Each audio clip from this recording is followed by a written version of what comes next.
tell you why, sir, and it's because Jesus predicted the destruction of the temple in 70 AD. Except he And didn't. if we place the Gospels prior to 70 AD, it adds weight to the divinity of Christ because he was telling future events. And most scholars today, they don't believe in God. So they Was will the temple side with raised that 3 days bias. later?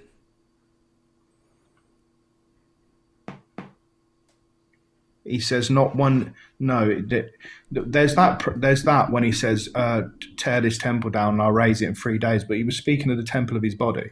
Okay, so But he in didn't another predict place, the temple being destroyed. no, that's another place. So in another place, when his disciples asked him, "What will be the end of? What will be the sign of these things and the end of the age?" He tells them that not one stone will be left upon another of the temple. He And I don't know if you specifically know says of the temple. he says, look at, I think they're in the temple at the time. What's the Now, verse? Off the top of my head, it's probably Matthew 24. Now, I don't know if you know this, but when Rome invaded Jerusalem, there was an antichrist figure. I forget his name, but he stored himself up in the temple with the last few of his followers when Rome broke into Jerusalem. And they burned him in the temple alive. And the bricks were overlaid with gold, and all the gold melted and went between the cracks. And the soldiers literally took every stone off of another to get the gold from there. That's how detailed the prophecy was. I wasn't really listening because I was looking into that other thing you said. Do you know what the Nostradamus effect is? Self-fulfilling prophecy. No, it's not it's not self-fulfilling.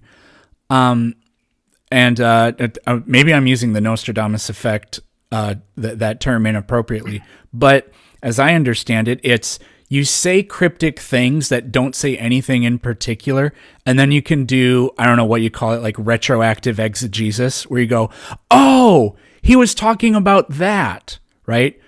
Because Jesus never said his body is the temple. He just said a temple. And then people said, oh, well, he resurrected, so, he meant his body, right? And I didn't have a lot of time.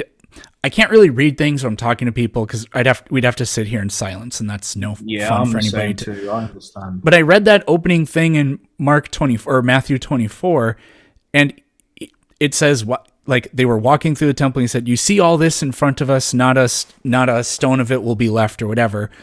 And then it just ends. So he's not saying anything specific in particular. It can just be retroactively read with that sort of context in mind. And the other thing, we're going to have to move on because I've been talking to you for over 45 minutes here. But another thing is, how do I want to put this? You're saying that it had to have been written before the events occurred. Can you hear me? No, hold on.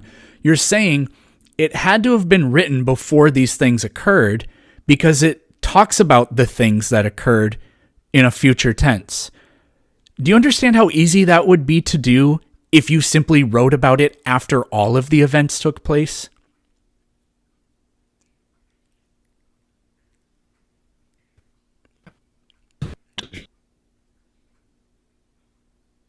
What the heck? What's happening? But that's your claim, isn't it? This is what I'm saying to you. We both have claims. Yeah, but what makes more sense? And respectively, what makes my claim true and your claim untrue? This is the point that I'm trying to bring to the table today, my friend. When we look at the historical evidence, when we look at the testimony, when we examine it, deeply and think about these things, it comes to stand to reason that actually the most probable thing is that the resurrection happened as it was written, actually.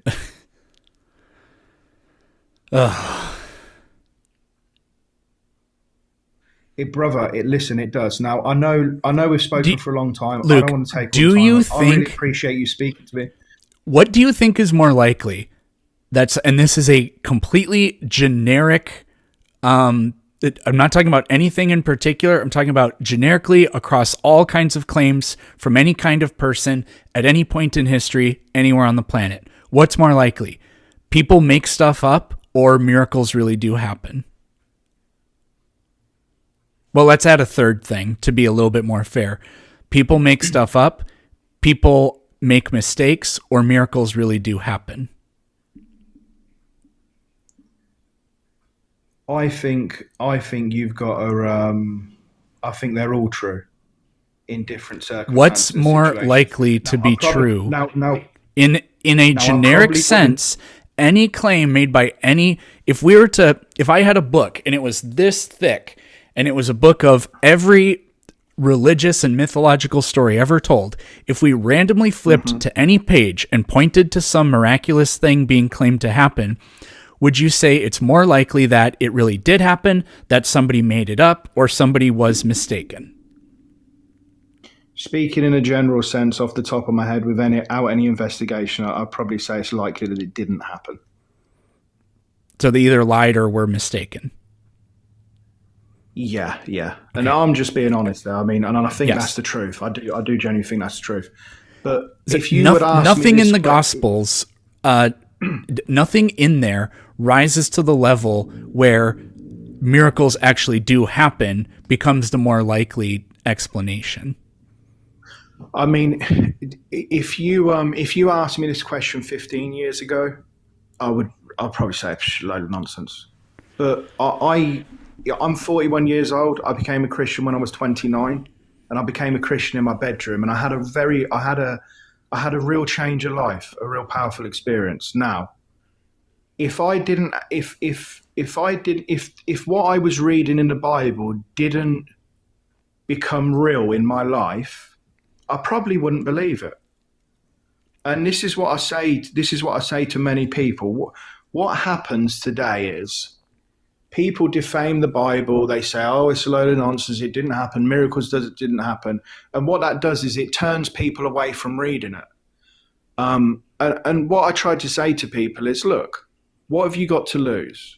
At the end of the day, whatever you say about Jesus, he was a really good guy. And the way that he taught us to live and treat one another is really the best standard that we've got in the world. I mean, that in itself is not bad.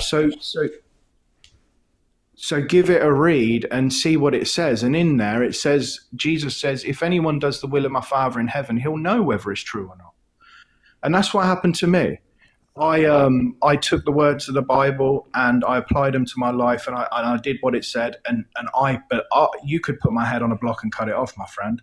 I'm like them first people in that first century. I'm willing to die for Jesus today. And, I'm not just saying that. That is the truth.